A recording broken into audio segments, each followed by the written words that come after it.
the Harrower. When the shadow dropped over him, he knew he had entered hell. It was a struggle to lift his head, but something deep within Aeron couldn't help but face his coming doom. And there it was, twisting and writhing in the sky, black as the smoke of burning tar. The storm. No red had shone in the sky that morning, but as so many times before, the sky had lied. Aeron Damphair had learned long ago to heed the waves instead. As they struck him, they spoke to him. They called to him. They wept. They told of a great tempest that would soon be upon them, one as strong and fierce as any he had ever seen. The darkness above was but the beginning. Fools! Aeron wriggled against the leather that bound him, his naked skin raw and bleeding. A storm was no setting for a battle. Commands would be lost in the wind. Ropes would slip through wet hands. Sailors would be thrown overboard when tacking. It was madness. We will all perish in these waters. There was no mistaking which waters those were. Foggy and cliff-girt, the mouth of Whispering Sound was a sight all sailors knew. It had taken them a day and a night to cross the red wine straits from the Isle of Pigs. Now to starboard, a castle with 3 mighty towers loomed large atop a limestone bluff, its battlements lined with trebuchets and spitfires and scorpions. Soon enough, fire was in the air. Pitch rose and flickered.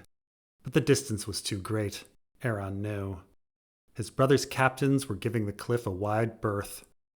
Each and every missile struck the water harmlessly, leaving not a mark on the patient fleet. And the Ironmen sailed on. Far up Whispering Sound was Old Town, its beacon burning green atop the high tower. Within the city, thousands of mothers knelt to their false gods, uselessly praying for the sons they'd sent to battle. And those sons, the soldiers and the sailors, they were praying too. That was something fear did to a man, transformed his doubt into faith. Faith in anything that might save him from that empty darkness he dreaded falling into. The darkness that stretched on, forever and ever. But the godly man feared something worse than nothingness. He feared damnation. Men of the Greenlands held that there were 7 hells, caves deep within the earth, where fires burnt eternal. An absurd notion. The Ironborn knew the truth of it. The hells were upon the water, of course, and they numbered only 5. 5 seas of eternal pain, churning beneath the storm god's castle in the clouds. The first hell was for those guilty of no sin but ignorance. Not every great man was Ironborn after all, but greatness alone does not deliver a man to the drowned god's watery halls. No, he needs to drown, to drink of the blessing, to know the god. Even a hero requires this. And so with their flesh battened to driftwood, the noble unbelievers all floated, tempted by the waters beneath them. When Aeron had been a weaker and more foolish man, he had sung of those warriors as if they'd been old friends. Durin God's grief, Simeon Star Eyes, Ardos the Strong. He'd sung of Roland of the Horn, of Barkin the Besieger, of Serwyn of the Mirror Shield, Galadon and Davos and Florian and more. Brave men all, so their tales told, bold and just and true. And still they were condemned. Above the waves they would linger for as long as the drowned god saw fit. That was his way. He thought of the girl, Philia. Was it her fate to float there, with the others? No priest had drowned her. No priest had kissed her. No priest had shown her the way. Did she ever once declare her love for the drowned god? Aeron shook his head. And now she never would. Not through any fault of hers, but because of Euron's cruelty. She lacked a tongue to say the words. But before the cut, she had spoken with pride of being Euron's salt wife. There was honor in that, he decided. Much honor for a Greenland girl. In her heart, she has accepted the god. He knew it to be true. He knew it. He glanced at her now, shivering against the figurehead, naked but for the ropes that bound her there. Her eyes were turned down, gazing at the water that crashed against her pregnant belly. In that moment, Aeron wanted nothing more than to hold her, to show her that warmth could still be found in this world. When the silence was torn apart and the holy sea claimed them, he would reach for her. He would save her. He resolved to take her hand, pull her down, deliver her to the watery halls himself. Then we shall feast together, on oysters and urchins, in finery of seaweed and coral. The thought gave him a moment's comfort. It was a brief moment.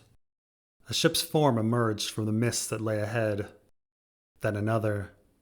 There were 10 of them, then 100. Warships and Drummonds and Carracks, lysine cell sails with their striped hulls, all bearing the same grey banners. The Hightower fleet. Some of the ships he knew, the famous ones. Lady in the Tower, with her 300 oars, the century-old Father's Beacon, the magnificent 4-decked honor of Old Town. But those without proud names carried just as many men. Enough, he realized. More than enough to stop us. To stop him.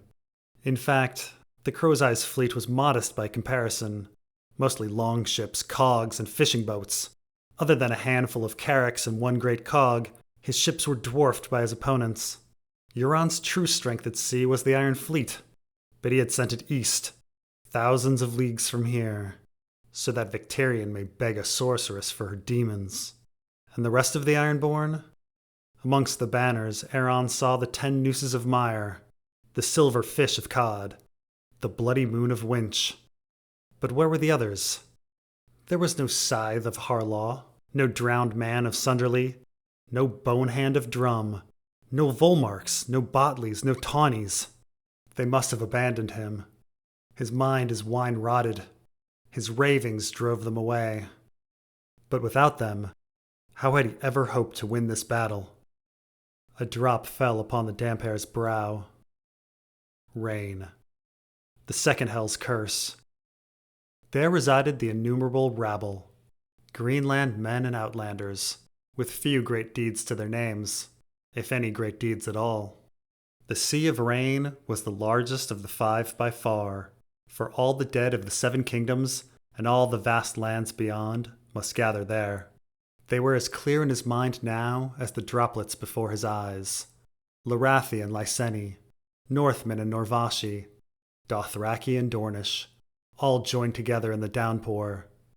There were the rivermen of the Trident, of the Mander, of the Rhoyne, pale men from Karth and black men from the Basilisks, the emperors of Et, 1,000 years dead, and wildling boys from beyond the wall, who died before this morning's dawn.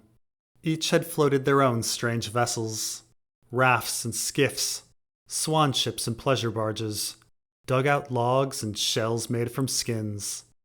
These were crowded waters, hull to hull, ancestor to descendant, their ships forming a massive island of wood and rope and kin. The Red Viper and Queen Nymeria, the young wolf and Brandon the Shipwright, Prince Rhaegar Targaryen and the Dragon Lords of old Valyria. None could escape, though generations cried out as one. Even their pleas were drowned by the sound of rain lashing against their decks. 1,000,000 muted souls. 1,000,000. More. A drum boomed loud enough for the entire fleet to hear. At the signal, oars churned and the longships pulled backwards at a lurch, sending themselves into rocking fits on the unsteady waters. The silence listed and turned, too. They were coming about. He means to abandon this folly. Aeron shuddered with relief. The Crow's Eye flees!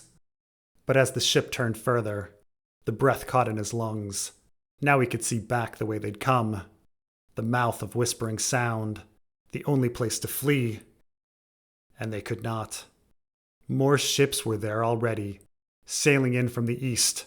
Their companions were joining them now. Dozens and dozens of them, spanning the waters from cliff to cliff. The new fleet was near as large as the Hightowers. No larger. Much larger. So many. The Damper had never seen such a fleet in all his days. There were wine cogs and trading galleys amongst them, warships and whalers, carracks and drummonds, and leading them was a massive galleass, no doubt the famed Arbor Queen. Hundreds of ships in all, or was it thousands? It might as well have been a million. The red wines. Their dyed sails told him that. They were supposed to be the color of wine, but the Aeron's weary eyes, they only looked like blood. 2 fleets, and they were between them. Fair Isle come again. During Balon's first rebellion, the Iron Fleet had been trapped in a channel, unable to escape. Aeron had watched from the deck of the Golden Storm as Stannis' ships hemmed them in from north and south at once. It was strange that any Ironborn could have made such a mistake ever again, though Euron hadn't been at Fair Isle himself. He'd said neither the plunder of Faircastle nor of Cragsport was worth his time, then abandoned the Iron Fleet to its misfortune. He'd have shared our humiliation if not for luck. But that hadn't stopped the Crow's Eye from mocking his brothers in the years following the loss. 100 ships and 2 cocks, was it? What else sank to the bottom of that channel? Aeron shook the rain from his eyes. He saw Euron's fleet in disarray, without any common bearing. Sheets were loose. Oars rose and fell out of rhythm, sending their ships in circles. A few even furled their sails, while the great cog rode at anchor, aloof from the rest. Are their captains blind with panic? All the while, the Hightower fleet crept down Whispering Sound, as the Redwine fleet sailed up. A longship pulled up beside the Silence, so close that Aeron feared a collision. She was one of the Good Brothers, the black war horn on crimson standard flying from her mast. And there, tied to her prow, was one of his fellow holy men. If that could still be called a man. Mayhaps the legless warlock wasn't dead yet, but he was near to it enough. At the stern, one of Lord Gerald's sons held a squealing sow. Then another son slid her down the belly, unleashing a torrent of blood and entrails into the sea. They tossed the twitching carcass overboard. A Harrower's gift, Aeron thought, though his mouth was now too dry to spit. The form of a sacrifice without the meaning, leaving only slaughter. The old way was one of scale and shell, not horn and hoof. Beasts that wallowed in shit were no fit offerings to the drowned god. Only the Crow's Eye would order this thing done. He taunts me still. The Damper had seen such blasphemies several times since they left port. It would be no coincidence that they'd done it in his sight. Euron was trying to provoke him. Did his captains mean to do the same even now? They insult our god in the very moments when they should pray to him. The third of Gerald's sons saw Aeron's glare and smirked. He went to the prow of the ship, dropped his trousers, and squatted. The warlock was his target. Tied to the figurehead, the pale wizard could only twitch as black feces struck his head before sliding off into the sea. 3 sons with 6 faces. The Good Brothers lived far from the sea and were weak for it. It was no wonder Euron had corrupted them so easily, bought them body and soul for the gold price. The knaves had betrayed Victarion, betrayed their god, betrayed him. They would meet their like in the third hell, the Sea of Heretics, a place of grim thunder, howling gales, and waves so high they broke onto decks and swept sailors off their feet. Into the sea, however, they would never fall.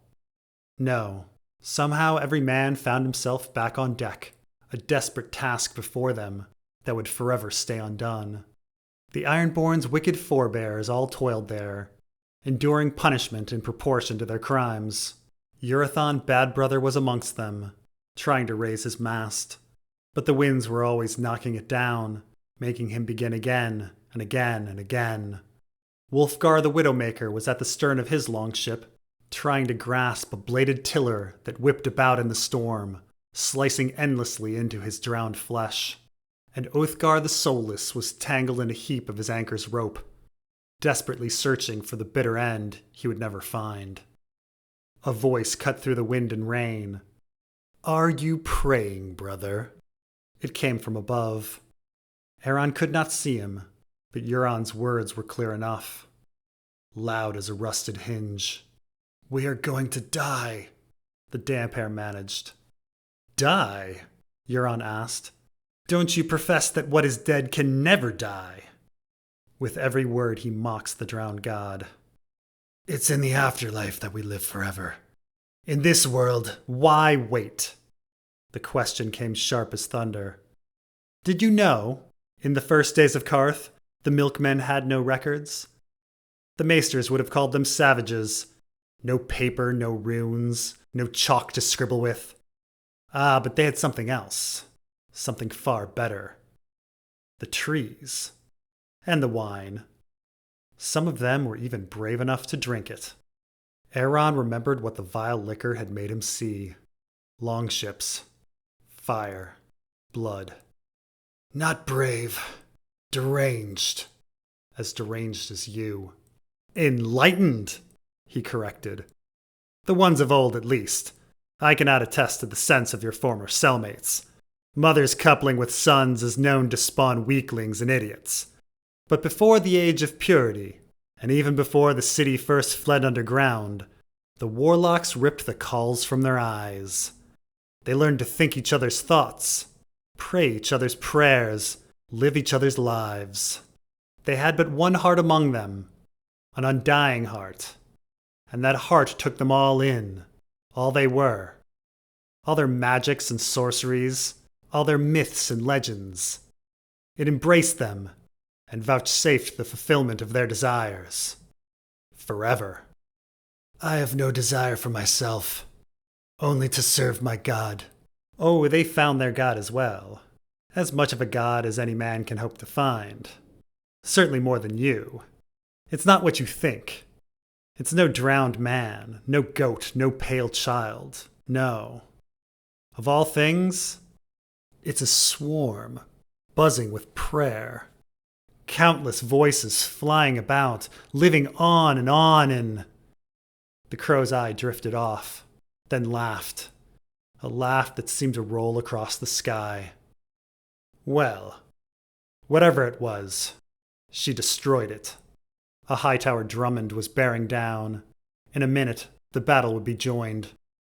But I know how to begin again. With myself as the queen bee. Euron laughed once more. Bzzz. Pray hard, priest. I only pray that hell is cruel to you. His would be the fourth of the storm god's hells. He'd be there soon enough, endlessly caught in the worst of storms, alongside the Iron Men's vilest foes, and his fellow traitors to their faith. These were condemned to twist their shapes and take on new forms befitting of their true natures. It was the sea where the god's justice ruled, without the balance of his mercy. Aegon the dragon was there, transformed into a giant leech, squirming at the prow of his galley under the ocean's spray. Horgan Priestkiller was tied to the mast of his ship in the body of a shark, gills gasping for water. Seagulls picked at the hair and eyes of Euron Redhand, now a blind and naked weasel. And what a spectacle would the storm god make of Euron Greyjoy. The damp hair saw him not as an insect, but as the crow he claimed to be at the Kingsmoot. A crow in a crow's nest. Up there he lay, featherless and one-eyed, a prisoner of two broken wings. The lookout would be filled with the foulest things of this earth. Maggots and vomit, blood and pus, rotten meat and the seed of rats. There he would be struck by lightning, over and over, and he would flap and scream in useless fury, and he would whimper. Yes, he would. He would whimper, just as Yuri had. A thunderous crash brought Aeron's gaze to starboard. A high-tower galley had slammed into Silverbeard. A boarding bridge went down at once, and armed men rushed onto the deck of left-hand Lucas Codd's longship. He heard the clamor of battle, steel and screams. The Ironborn were fiercer, but they were outnumbered 3-1. Off to port, a red wine warship moved to ram Nightflyer. The longship veered to avoid the impact, but the move left it vulnerable. From the warship's side and stern, archers rained arrows down upon Stonehand's crew. The ready raiders lifted their shields. But the oarsmen, naked as they were, could only die. Another crash. A Lycene galley struck one of the fishing boats. Her old wood crumbled as water rushed into the hull. Iron men raced to remove their armor as the ship began to sink. Then he saw the fire. Some pitch must have struck the Black Blood, Heron Half-Whore's ship. Her sails were aflame, even under the heavy rain. The Septon on her prow screamed. He was aflame as well. In the distance, the colossal Arbor Queen sailed towards the prize of Euron's fleet, the Great Cog. A ship so broad in beam would have been useful in battle. Her weight would have rocked the largest of warships during a ramming, even split one in two at the right angle. But the crow's eye had squandered it, left it sitting like a dumb animal awaiting slaughter. When she sinks, his captains will lose all hope. Even as he thought it, he heard the sound. Crunch! The great cog burst open. Like a blood orange. That was an old memory. His father had brought them back from Dorne as a treat for his boys. They'd always been Aeron's favorite. Yuri's too. The red juices would leak everywhere, and they'd have to lick their hands clean afterwards. But what was leaking now? Not juice. Hundreds of barrels of it gushing out, crimson and black, an unholy offering to the deep. Aeron stared in awe at the sheer amount of it. It had to have taken 1,000 pigs to get so much. Or 1,000 men. Longships. Fire. Blood. Aeron Greyjoy was very afraid. In the center of the Storm God's domain, beneath his inner keep, the seas of the Fifth Hell were calm and quiet. There was no rain, no thunder, no wind. The ships that came were left oarless and idle for all time. Upon their decks, the water butts were long dry, as were the mouths of the stranded men. Their throats cracked and crumbled like mountain soil, never again to speak, never again to sing. This final hell belonged to the most pitiful of all of the Ironborn, the Craven. No songs were sung for the fearful. They were doomed to remain in eternal silence. Silence is my hell, Aeron realized now. That is my God's justice. When Euron had come into his and Yuri's room night after night, what had he done to stop him? On the nights when he chose Yuri, Aeron had been quiet, frozen with fear. He'd pretended not to hear the grunts, the creaks, the whimpers. A real man would have yelled, risen up, no matter how Euron would have punished him. I should have fought. Balon would have. Victarion would have. The heroes would have. Even Outlanders fought for their brothers, didn't they? So might even the heretics and traitors. But he had not. And then I killed him. It wasn't Maester Alum's poultice. His axe had done the deed as he played the foolish games of foolish men. But when Balon blamed the Maester, Aeron had gone along. He'd kept his silence. Since then, everything had frightened him. The finger dance only made him think of Yuri, so he never played again. Instead, he juggled, drank, pissed. Anything to convince those around him that he still belonged, still was Ironborn. When brawls erupted, he had sometimes cowered under tables and sometimes danced upon them, but never had he stood with his friends. I should have fought. In truth, he was nothing more than a half-wit jester, too frightened to speak aught but japes. He had stayed silent with Victarion, too. Faircastle wasn't worth the channel. He'd known that. But fear had stayed his tongue, and when Stannis Baratheon's fleet fell upon them, fear had stayed his arm as well. I should have fought. It was what Iron Men did.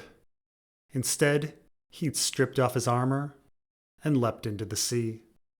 And that wouldn't be the last time he leapt. Years later, when the guilt and shame of his life had grown too great to bear, he'd taken his skiff out into a storm.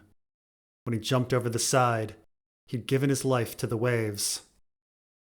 But the drowned god had given it right back, to be spent in his service. Or had he? Now Aeron had to wonder. Had his god chosen him for a servant, or had he simply refused the offered life? He was no fit sacrifice, after all. A Harrower's gift. All he had ever wanted was to not feel afraid. Becoming a priest let him preach the old way so he didn't have to live it. And even at that, he'd failed. His words swayed no one. Asha laughed when he told her of a woman's true battle. Theon ignored all his counsel, to his own ruin, and the rest of the Ironborn. Against his fervent protests, despite all the pious rage he'd mustered, they'd chosen Euron as their king. His words had done as little good as his silences of old. I am no Ironborn. He was no better than the farmers in their fields, forever sowing, never reaping. No, he was worse. The Greenland men had courage enough, at least, to know themselves for what they were. But Aeron Greyjoy feared even the truth. He heard a scream. A queer, tongueless scream. He looked to see what Falia saw. It was the Arbor Queen. Something was at the stern of the ship and moving up. Something that glistened. Something that writhed.